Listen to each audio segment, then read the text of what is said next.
আগামী নির্বাচনকে সামনে রেখে বিএনপি নেতৃত্বাধীন জোটের অন্দরে এখন চাপা উদ্বেগ। জোট সঙ্গীরা কিছুটা ভয় পাচ্ছেন। কারণটা স্পষ্ট, বিএনপির কেন্দ্র থেকে আসন ছাড় দেওয়া হলেও তৃণমূলের নেতাকর্মীরা কোনোভাবেই সেই ছাড় মানতে রাজি নন।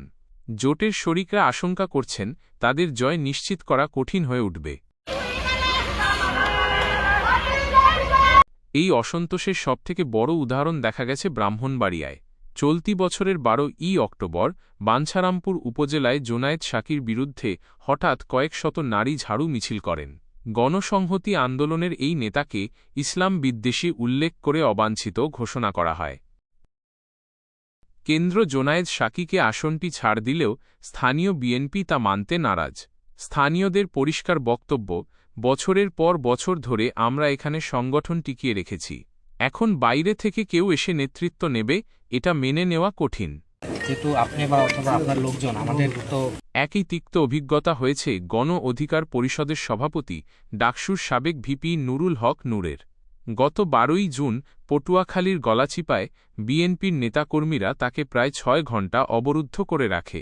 এই হামলায় নূরের ছোট ভাই আমিনুল ইসলাম নূর সহ অন্তত 20 জন আহত হন।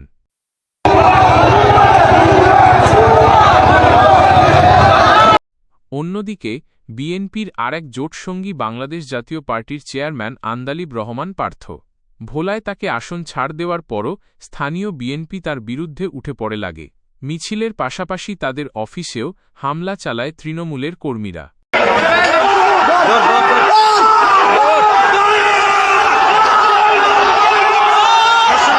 এত কিছুর পরেও যারা বিএনপির সাথে জোট বাঁধছেন তারা আদৌ জিতে আসতে পারবেন কিনা সেই সন্দেহ এখন প্রকট। জোট সঙ্গীরা মনে করছেন কেন্দ্র ছাড় দিলেও তৃণমূলের বিএনপি নেতাকর্মীরা বিদ্রোহী প্রার্থী হবেন, যা তাদের ভোটের মাঠে কঠিন চ্যালেঞ্জের মুখে ফেলবে। দীর্ঘদিনের জোট সঙ্গীদের মধ্যে এই কারণেই ভয় ক্রমশ বাড়ছে।